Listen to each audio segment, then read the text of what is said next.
안녕하세요. 조성태 박사의 생긴대로 건강톡톡 아나운서 김민영입니다. 노화는 어느 정도 자연스러운 현상이죠. 눈 또한 예외는 아닙니다. 나이가 들어감에 따라 시력이 저하되거나 여러 가지 질병이 찾아오기도 하는데요. 더구나 요즘처럼 스마트폰이 일상화된 시대에서는 눈이 혹사당하기 마련이죠. 그래서 오늘은 눈 건강, 그중에서도 황반 변성에 대해서 알아보도록 합니다. 관련해서 강의 들려주실 조성태 한의학 박사님 모셔봅니다. 어서 오세요.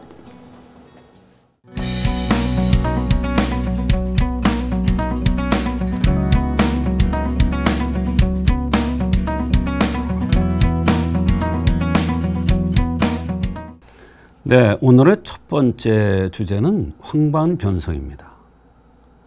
황반 변성이라는 병명을 처음 들어본 분들도 있을 거고 또 전혀 모르는 이런 사람들이 많을 겁니다. 그런데 이 황반 변성 환자들이 점점 늘어가고 있습니다.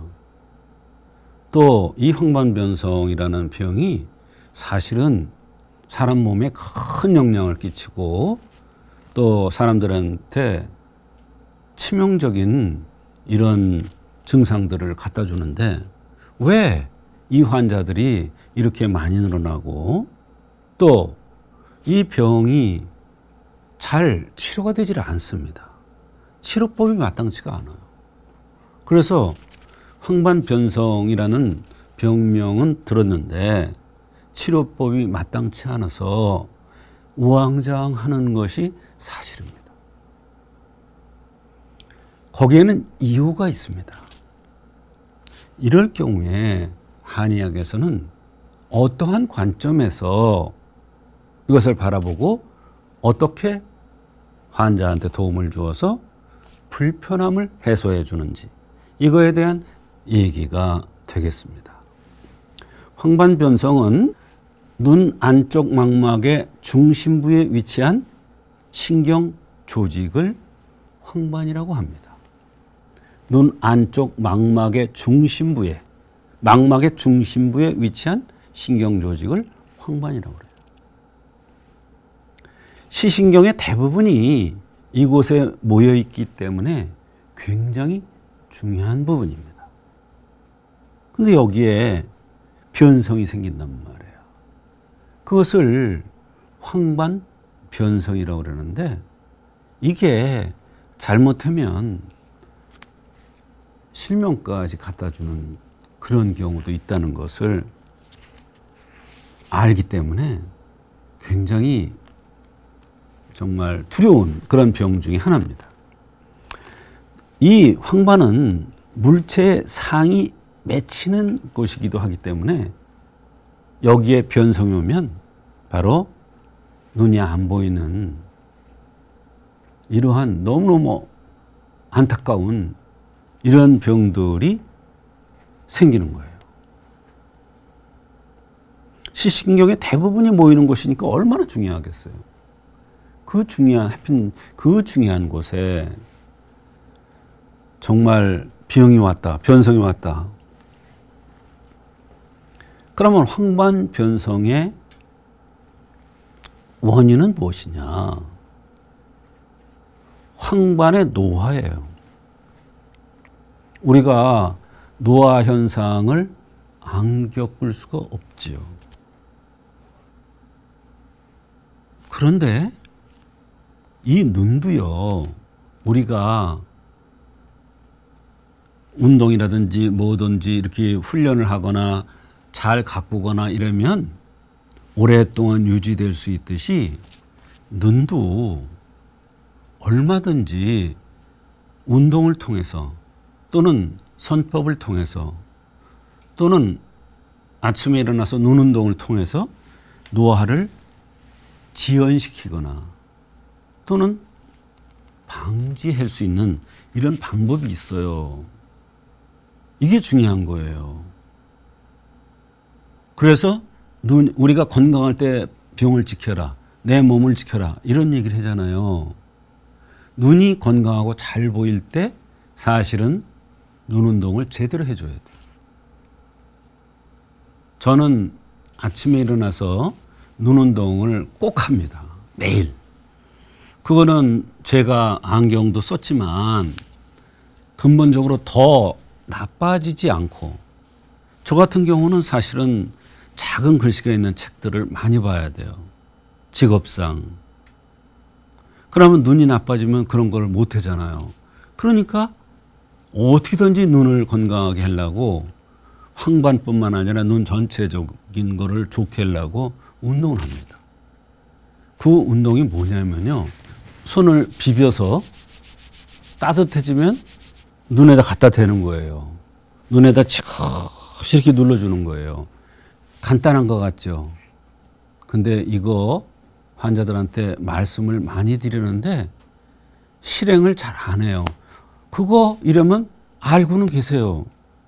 근데 이 운동이 여기에도 굉장히 도움이 될 수 있다. 저는 그렇게 생각합니다. 또 유전적인 요인이라고 그랬잖아요. 이 유전적인 요인이라는 게 뭐냐면 체질을 얘기하는 거예요. 성질이 급한 사람, 화에 노출되기 쉬운 사람, 화를 잘 내는 사람, 그 체질이에요. 유전적인 요인이에요. 그런 사람들이 그런 자식을 또 낳아요. 얼굴 모양도 비슷하듯이. 그래서 유전적인 요인은 그렇게 생각할 수가 있고요. 이 독성이라고 그랬거든요. 우리가 대변 소통이 잘 안 되면 독성이 쌓입니다, 몸에. 마찬가지예요. 음식을 잘못 먹어도 독이 생겨요. 이런 독성들이 눈에 영향을 미치는 거예요. 한의학에서는 간대장이라는 이론이 있습니다. 간은 한의학에서 눈에 해당되고요. 대장은 대변 상태인데, 대변이 변비였다가 그거를 잘 풀어주면 간이 좋아져요. 눈이 밝아지는 거죠. 그 독성이 그거고요. 염증이라는 게 뭐예요? 화자, 이게 화자 두 개가 이 염증이거든요. 스트레스 받고 이게 염증이에요. 염증 등에 의해서 시력이 떨어지기도 하고 실명까지 유발시키는 병이에요. 그래서 한의학에서는 한마디로 황반변성의 가장 중요한 요인이 화다, 이렇게 얘기할 수가 있는 겁니다. 화를 풀어주면 눈이 굉장히 불편했던, 황반변성이라고 해서 불편했던 것이 굉장히 편안해지고 좋아지는 경우를 너무 많이 경험을 했습니다. 물론 화만 가지고 오는 건 아니죠. 한의학에서는 눈을 정기의 메모리라고 보기도 하고, 눈을 간이라고 보기도 하고, 눈을 비위에 해당되기도 하고, 기가 부족해도 눈이 침침하고, 눈이 흐려지고, 막 불편해지고, 이런 현상이 나타날 수가 있는 거예요. 소변 자주 보면 진액이 새는 건데, 그거에 의해서 또 눈도 이상이 올 수가 있고요. 그래서 노쇠현상, 유전적인 요인, 독성, 염증 등에서 오는 거예요. 근데 한의학에서는 가장 큰 원인을 화로 봅니다. 화가 아니면 생기지 않는다. 이게 굉장히 중요한데요. 간단한 것 같지만 이게 굉장히 중요해요. 화도 종류가 많거든요. 쉽게 해서 간화, 심화, 비화 다 다르단 말이에요. 화도. 어떻게 생긴 사람이 코가 큰 여성, 화가 병이 잘 생기는 여성은 코가 큰 여성. 남자는 코가 크면 어때? 기가 화한 거예요. 물론 남자도 코가 크면서 돌출형인 화가 많은 거예요. 그다음에 두상이 큰 여성. 여성은 대개 두상이 작잖아요. 그러니까 같은 화를 당하더라도 이런 사람들이 화병에 의해서 망막변성이 황반병성이라든지 눈에 영향을 많이 끼친다 이런 얘기예요. 얼굴이 각이 진 여성, 얼굴이 갸름하게 생긴 여성이 있고 각이 진 여성이 있는데 각이 진 여성이 대개 기과라고 해서 기는 화의 싹이라서 화에 의해서 병이 잘 생기죠. 또 피부가 까무잡잡하고 피부가 부드럽지 않고 거친 여성. 얼굴이 돌출형인 사람. 얼굴이 돌출됐단 말이에요. 돌출됐다는 건 어때요? 요게 좁고 요게 앞으로 나온 거예요. 어때요? 이렇게 좁고 이렇게 나온 여성들이 어때요? 외국 여성 보세요. 보통이 아니에요. 남자들이요? 그래서 레이디 홀스트 해야 돼요. 보통이 아니에요. 그런 여성들 보면. 우리나라도 그런 여성들이 이제 많이 늘어나는데 외국에 많죠. 미국 보면은 대단해요. 그렇게 생긴 사람들. 눈썹이 진한 사람. 이건 남자나 여자나 똑같아요. 곱슬머리인 사람. 이것도 맞아요. 남자나 여자나 똑같아요. 이런 사람들이 화병이 잘생긴 체질이에요. 황반변성의 한의학적 치료는 병명이 중요한 것이 아니에요. 황반변성 환자의 증상, 동반되는 증상을 얘기하는 거예요. 그 다음에 생긴 모습에 의한 병리, 주변 환경, 매개 상태 등을 합의를 해서 치료를 하는데 불편했던 환자가 불편했던 것들이 많이 개선되고 이렇게만 해도 살 것 같다 이런 경우가 너무 많습니다. 이와 같이 황반변성은 굉장히 어려운 병이에요. 어려운 병이고 사실은 불치라고도 하기도 해요. 그러나 한의학에서는 한의학적인 관점에서는 이런 관점에서 환자를 도와주면 정말 환자들이 이렇게 좋아질 수가 있느냐 이러면서 깜짝 놀라는 경우가 많이 있습니다.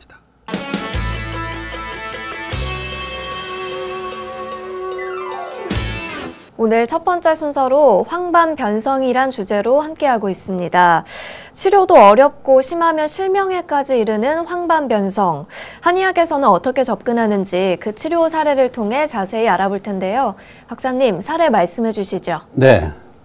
60대 여성이 황반변성 진단을 받고 너무나 두렵고 힘들었는데 한의학적인 치료를 받고 본인이 수술할 예정이었었는데 수술을 취소할 정도로 만족스러워한 경우가 있어서 소개를 하는데요. 물론 황반변성 환자들이 어느 환자나 다 이렇게 효과가 나는 건 아니지만 수술하려고 본인이 수술해야 된다 그래서 수술하려고 하다가 수술해도 만족스러운 결과가 있을지는 두고 봐야 된다. 이런 얘기를 듣고 정말 마음적으로 여러 가지 힘들고 갈등을 느꼈었는데 한방 치료를 받고 나서 매우 좋아졌다고 하는 그런 환자가 있어서 소개를 하는 것입니다. 네, 생긴 대로 병이 온다는 차원에서 이 환자의 생김새는 어땠습니까? 네, 60대 여성이라고 말씀을 드렸는데요. 여성치고는 코가 오똑하게 생겼고 정말 미인형으로 이렇게 생겼는데 하나의 흠이라면 인당, 요 인당이 주름이 잡힌 울해 있는 말하자면 인당은 마음의 뜰이라고 그랬죠. 그래서 마음적으로 뭔가 편치가 않은 사람이구나 하는 이런 것을 알 수가 있도록 인당이 울해 있는 모습을 하고 있었습니다. 여성이 코가 크다는 것은 울화가 여러 가지 병의 원인이 될 수 있다는 것을 의미하므로 이런 관점에서 황반변성도 치료를 해줬던 것입니다.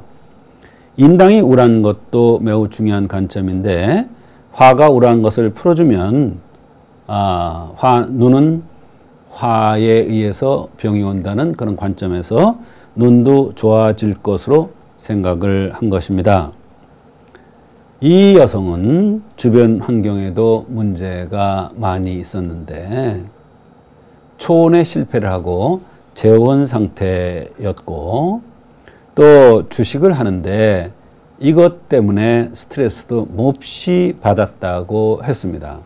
말하자면 가정 환경과 금전적인 문제 등 모든 것이 화가 우라는 원인이 됐고 이것이 눈이 황반병성이 온 원인이라고 판단되어서 그에 대한 치료를 해 준 것입니다.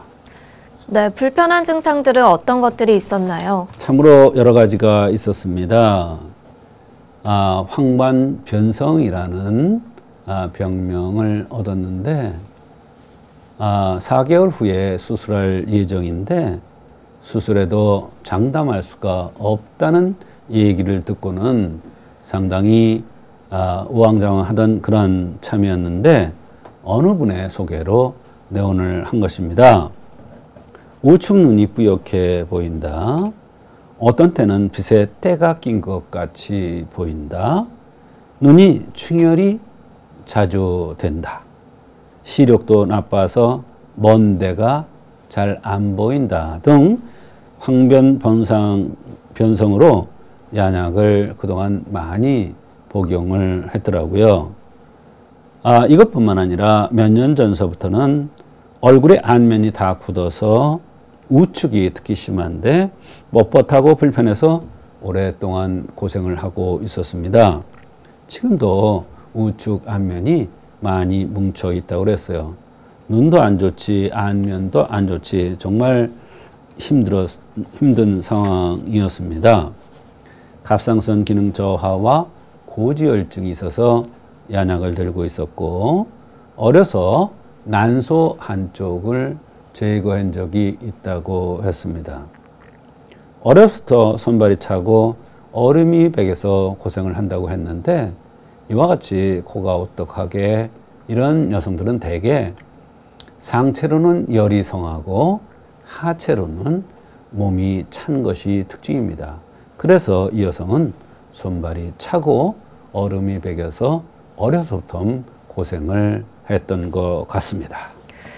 네, 황반변성뿐 아니라 안면이 굳어지는 증상까지 있었습니다.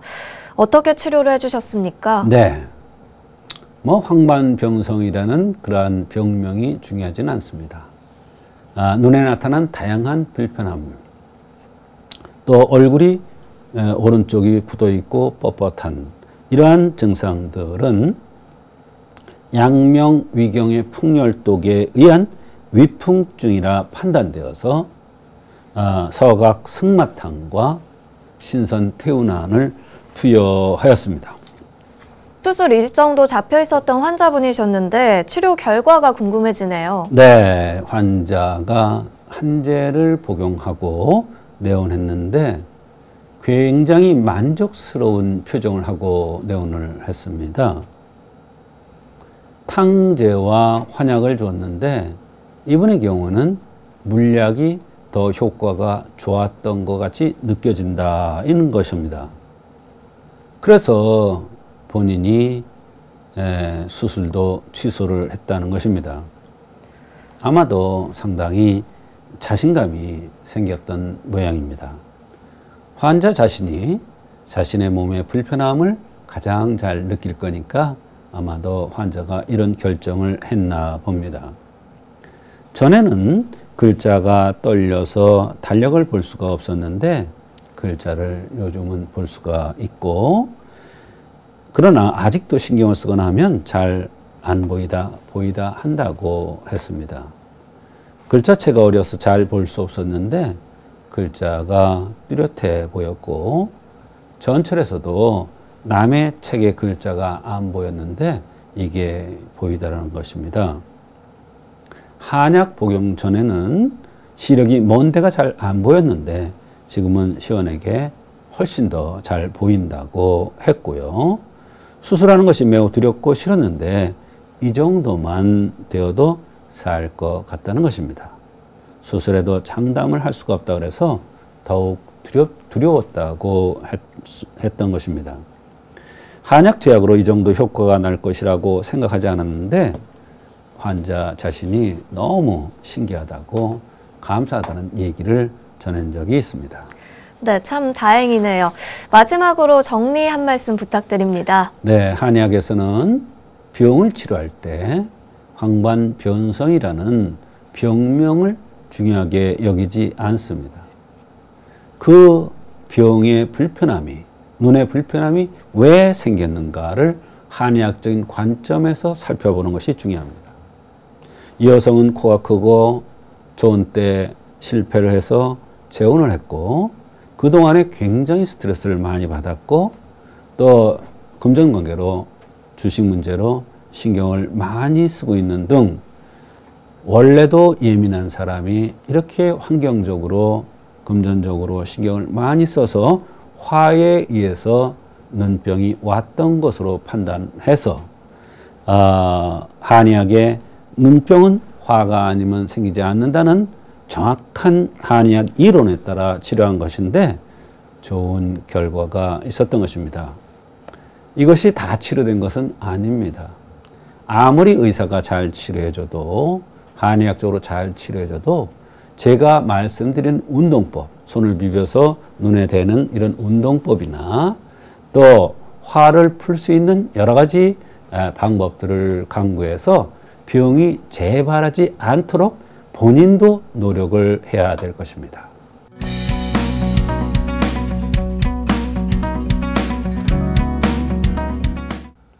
예, 오늘의 두 번째 주제는 근무력증입니다. 이거 근무력증이요? 쉬운 병 아니에요. 이것도 상당히 어려운 병입니다. 사실 근무력증 환자들 많아요. 그런데 한의학에서는 이 근무력증이라는 것을 바라보는 각도가 달라요. 네, 각도가 다르니까 어때요? 치료법 또한 달라요. 그래서 현대의학적으로 안 된다는 경우도 한의학적인 관점에서 잘 그 원리를 파악을 해서 치료를 하면 정말로 많이 도움이 되는 경우가 많아요. 오늘 그 사례도 바로 그런 경우예요. 그래서 근무력증 그러면 정말로 어려운 병입니다만 근육이 무력해지는 건데 전신적인 문제가 생기거든요. 그런데 한의학에 독특한 그런 이론이 있어요. 그런 관점에서 이 근무력증 환자를 도와주면 분명히 현대의학으로는 좀 어려움을 겪는 경우에도 오로지 한의학적인 관점에서 도와주면 도움을 받는 경우가 너무 많아요.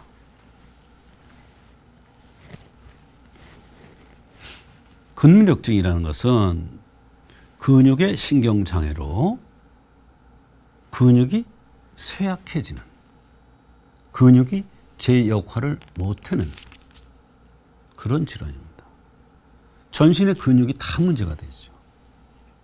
그러니까 눈꺼풀도 내려가고 혀도 잘 안 움직여지고 삼키는 이런 작용도 잘 안 되고 정말로 이게 어려운 병입니다. 근데 한의학에는 아주 독특한 이론이 있기 때문에 오늘 근무력증에 대한 얘기를 말씀드리는 거예요. 신경이 자극을 하면 신경 말단에서 아세틸콜린이라는 것이 분비돼요. 그러면 근막에 아세틸콜린 수용체와 결합해서 근의 수축이 비로소 이루어지는 거예요. 그런데 이 신경에 장애가 생기면 바로 이런 역할이 안 되니까 근육이 제 역할을 못하는 거예요. 근무력증이란 수용체의 모양이 변하거나 다른 물질이 막는 등 신경 자극이 제대로 전해지지 않으면 근의 수축이 일어나지 않게 되고 근육이 약해져서 전신적인 증상들이 나타날 수가 있어요. 근무력증 무서운 병이에요. 이것도 오래 지속된 병들은 잘 안 나요. 한의학적으로도. 그러나 초기에 제대로 치료를 하면 나이가 먹은 사람 일보다도 젊은 사람일수록 더 빨리 해결되는 경우가 많아요. 그런데 그런 경우에 한의학적인 관점의 치료를 놓치면 이게 오래되고 중증이 돼서 나이 들어서 정말로 평생 이것 때문에 고통받는 사람들이 너무 많아요. 현대의학으로 안 되면 한의학으로도 안 되는 줄 알아요. 그거는 한의학을 잘 몰라서 그래요. 그래서 오늘 그런 얘기를 해드리는 겁니다. 근면역적인 증상의 변화는 처음에는 안검하수가 나타나죠. 눈꺼풀이 제일 먼저 내려가요. 그 다음에 눈동자가 잘 돌아가지 않아요. 말할 때 발음이 정확치 않거나 음식을 잘 삼키지를 못해요. 얼굴 근육이 약해져서 얼굴의 표정이나 이런 것이 좀 이상해져요.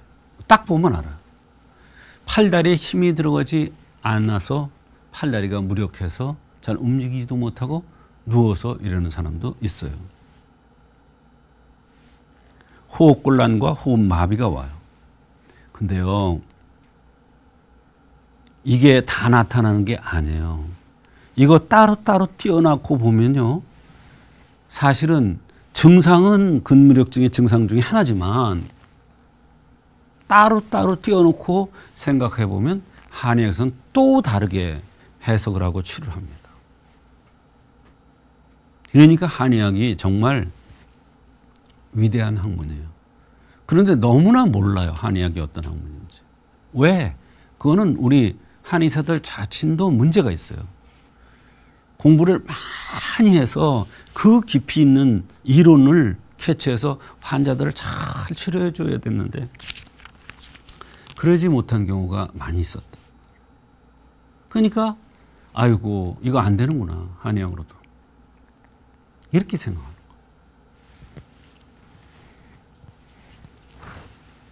근무력적인 현대의학적 치료는 항콜린 에스테르제라든지 부신필름 호르몬제, 스테로이드이죠. 면역억제제 등을 쓰는데 사실은 이런 치료가 많이 도움이 되는 건 아니에요. 어쩔 수 없으니까 하는 거죠. 한의학은 이런 전혀 이거하고 다른 방법의 치료를 합니다. 근무력적인 한의학적 생각과 치료는 체질적인 특징을 살펴서 흠을 보완해 주는 거예요. 체질적인 특징. 근이라는 것은 목체형들이 이런 병들이 잘 오는데 목체형들이 뭐냐. 팔다리가 길고 코가 길고 털이 많고 냄새에 대해서 민감하고 운동을 잘하고 좋아하는 인정스러운 사람. 근데 욱하는 기질이 있는 사람. 이런 사람이 체질적인 특징의 흠을 보완해주면 근무력증에 도움이 되는 경우가 많이 있어요. 대변 소통이 안 되면 도끼가 간에 영향을 줘. 이 대변은 대장이잖아요. 이건 간이잖아요. 간하고 대장은 연관돼요. 근데 대변이 소통이 안 될 때 이게 문제가 돼서 근무력증이 오는 경우가 되게 많아요. 허로증으로 오는 경우가 있어요. 허로증으로 팔다리를 쓸 수 없는데 근무력증이라고 병명을 얻은 거예요. 허로증을 치료해 주니까 정말 많이 좋아져요. 환자가 놀랄 정도로. 풍한서습조화를 이기지 못해서 오는 경우가 있어요. 사람 팔다리는 풍한서습자를 이기려고 있는 거예요. 오장육부를 보호하느냐고. 비위가 눈꺼풀을 주관하는데 비위가 좋지 않아도 눈꺼풀이 처지는 경우가 있거든요. 눈꺼풀이 일단 처지면 근무역증으로 생각을 많이 하거든요. 그래서 한의학에는 이러한 체질적인 특징이라든지 대변이 소통이 안 된다든지 그래서 간에 독기가 쌓인다든지 몸이 허약하다든지 풍한서습조에 이기지 못한다든지 또는 비위가 운행이 잘 안 돼서 근무력증이 올 수도 있다. 근무력증에는 병명인 아무런 중요시가 않아요. 한의학에서. 그냥 그건 그 사람들 얘기예요. 한의학에서는 왜 이게 왔을까? 어떤 체질이니까 이런 게 왔을까?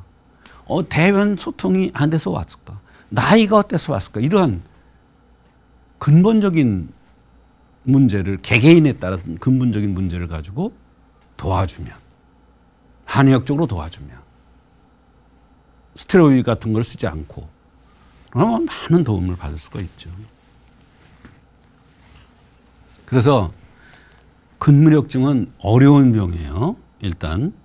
그리고 근무력증이요 하고 오는 사람들 보면 되게 오랫동안 고생하다 오는 경우가 많아요. 오랫동안 고생하는데 안 되니까 가족들이 가라 해서 억지로 오는 사람들이 많아요. 아유, 그거 대학병원 큰 병원에서 못 고치는데 한의원에서 고쳐? 이렇게 생각하고요. 그게 아니에요.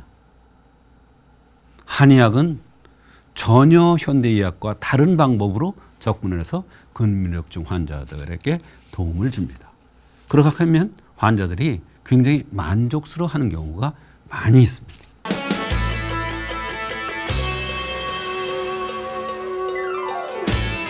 오늘 박사님의 두 번째 강의는 근무력증이라는 주제로 함께했습니다. 가벼운 증상으로 시작해서 서서히 호흡 마비 등 치명적인 상황으로까지 번지는 자가 면역 질환 중 하나인데요. 박사님, 이 증상으로 내원하신 환자분이 계신가요? 네, 지금 말씀하신 대로 자가 면역 질환 중에 하나다. 못 치료한다는 뜻이거든요. 치료 방법이 없다 이런 뜻입니다. 제가 소개해드릴 30대 여성도 10년 전서부터 근무력증으로 스테로이드를 복용하고 있던 그런 환자가 되겠습니다. 10년 동안이나 하는 수 없이 다른 방법이 없으니까 그런 치료를 받았던 겁니다. 그런데 중간에 3, 4년 전부터 이상한 현상이 나타났는데 갑상선이 튀어나오는데 물을 뽑는 치료를 해도 잘 치료되지 않고 있다고 하면서 어떤 분의 소개로 한방 치료를 위해서 내원한 겁니다. 특징적인 것은 빈혈이 심하면서 간염 보균이 있었으며 변비가 심해서 7일 정도에 한 번을 보는데 아주 겨우 시원하지도 않게 본다고 했습니다. 네, 상태를 들어보니까 꽤 심각한 것 같은데요. 이럴 땐 어떤 관점에서 치료를 해주어야 합니까? 그렇습니다. 한의학에서는 이렇게 다양한 병명이 있더라도 한의학적인 뚜렷한 그 관점을 갖고 치료를 해야 한의학적으로 환자한테 도움을 줄 수가 있는 것입니다. 근무력증, 빈혈, 간염 보균, 갑상선 혹생김 등등 나타나는 병명을 쫓아서 치료를 한다면 한의학적으로도 치료가 되지 않았을 것입니다. 한의학에는 이런 이론이 있습니다. 여러 가지 심각한 병들이 있더라도 대변과 소변의 이상 현상, 즉 대변과 소변이 시원하게 잘 안 나오는 이런 현상이 나타나면 이것을 우선적으로 치료를 해줘야 된다. 이런 이론이 있습니다. 이것은 대단히 중요한 그러한 이론입니다만.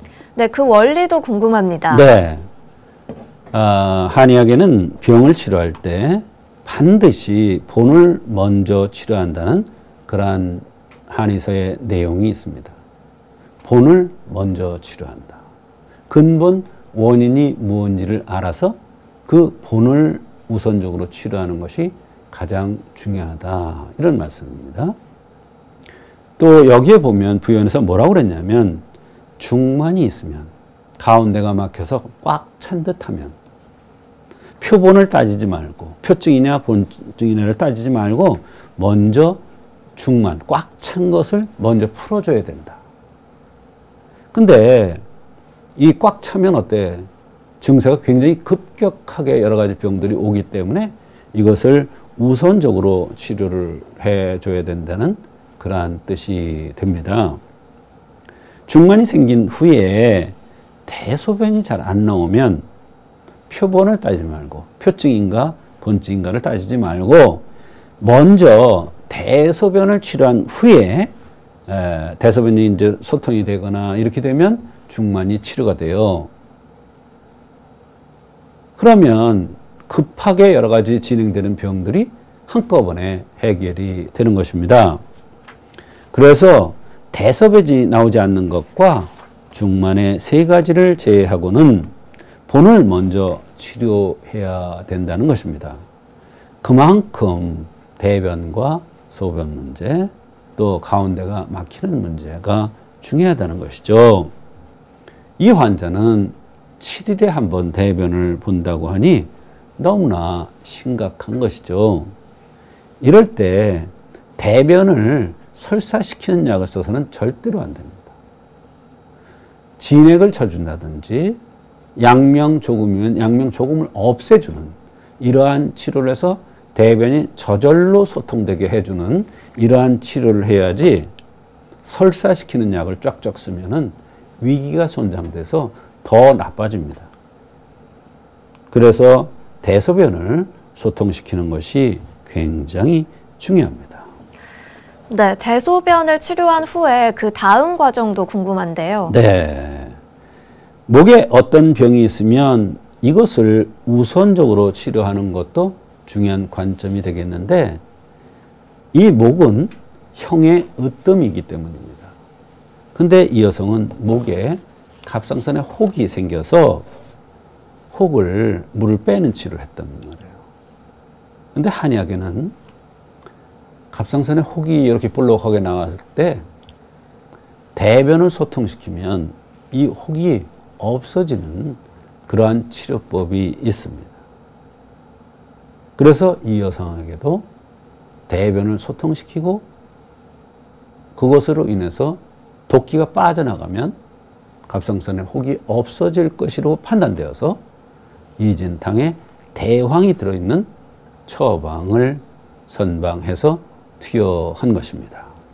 네, 한약 투여 결과는 어땠습니까? 이 한약을 투여 후 갑상선 혹에서 물을 빼는 치료를 하지 않아도 될 정도로 갑상선 혹이 줄어들었고 겉에서 볼 때는 거의 알 수가 없을 정도로 좋아졌다고 굉장히 만족해 했습니다. 그리고 대변도 훨씬 수월하게 볼 수가 있었답니다. 너무나 살 것 같다는 이런 표현을 했는데 이 환자가 왔는데 얼굴이 뽀얗게 변했더라고요. 그만큼 몸 상태가 좋아진 것입니다. 한의학에는 대장과 간이 연관이 많으며 간장혈이라는 이론도 있는데 당연히 빈혈도 좋아진 것입니다. 간주근이라는 이론에 따라서 근무력에 많은 도움이 되는 결과가 되었습니다. 이제는 스테로이드 제제를 쓰지 않아도 될 정도라는 것입니다.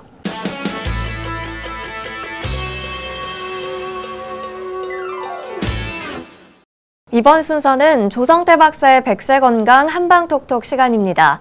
여러분의 팔팔한 백세건강을 위해서 박사님만의 특별한 건강비법도 전해드리고 여러분의 건강 고민까지 만나보는 시간이죠. 오늘은 서울 면목동에서 정진희 님이 건강 고민 사연 보내셨습니다. 박사님, 저는 70대 중반이신 저희 어머니 건강 문제로 질문드립니다. 증상을 구체적으로 말씀드리면 뒤통수가 헐어서 간지럽기도 하고 피부과 치료를 받으면 좋아졌다가 조금 시간이 지나면 다시 같은 증상이 재발을 하는데요. 이젠 피부과 치료도 소용이 없다는 생각이 듭니다. 혹시 이런 증상을 한의학적으로도 치료가 가능할까요? 그리고 도대체 왜 이런 증상이 나타나는지도 궁금합니다. 네, 뒤통수가 헐고 간지러운 증상이 반복되고 있다고 하는데요. 박사님, 한의학적으로 치료가 가능할까요? 네, 이런 병을 한의학에서는 두창이라고 합니다. 두창. 예. 두창이라는 것은 헌대는 거예요. 머리 쪽으로 헐고 진물 나고 닦지 않고 진물 나고 헐고 이런 증상이 반복되는 건데요. 여기는 이제 두 가지 치료법이 있습니다. 하나는 주기움이라는 이런 약과 방풍통성산이라는 약이 있는데 주기움은 술주자를 씁니다. 말하자면 술 기운은 위로 올라가죠. 병사가 지금 위에 있단 말이에요. 그래서 주기움을 쓰면은 치료되는 경우가 있고 방풍통성산을 술로 법제를 해서 주제통성산이라는 약이 되는데 그 약으로서 이렇게 치료하는 방법 두 가지 방법이 있습니다. 두창은 사실은 정말로 많은 병인데 치료가 마땅치가 않아요. 한의학에서는 이분이 몸이 더운 사람이냐 혈이 허한 사람이냐를 구별해서 몸이 더운 사람이라면 주제통성산을 쓰고 혈이 허한해서 두창이 생겼으면 주기움이라는 그런 약을 쓰기도 합니다. 근데 여기서 중요한 게 있어요. 주제통성산이라고 그랬어요. 머리 쪽에 오는 병은 가류약을 씁니다. 가슴에 병이 왔다 그러면 물약을 씁니다. 하체로 근본이 허약해졌다면 알약을 씁니다. 이와 같이 한의학에서는 병소가 어디 있느냐에 따라서 제형의 변화를 줘서 그에 맞는 치료를 하면 더 정확하게 치료될 수가 있는 것이죠. 그래서 이와 같이 뒤통수가 헐 때는 현대의학적으로 잘 안 된다면 한의원에 찾아가셔서 정확한 진단을 받아서 이거 주제통성산을 쓸 것이냐 주기움을 쓸 것이냐를 구별해서 치료하면 한의학적으로 얼마든지 잘 치료될 수가 있습니다. 네, 사연 보내신 정진희님, 오늘 상담 도움되셨길 바라겠고요. 오늘도 좋은 말씀 나눠주신 조성태 박사님 고맙습니다. 조성태 박사의 생긴 대로 건강톡톡. 오늘은 황반변성 그리고 근무력증 이 두 가지 주제에 대해 알아봤습니다. 100세 건강을 위한 여러분의 확실한 선택. 생긴 대로 건강톡톡은 다음 주 더 건강한 이야기들로 찾아뵙도록 하겠습니다. 함께 해주신 여러분 고맙습니다. 고생하셨습니다.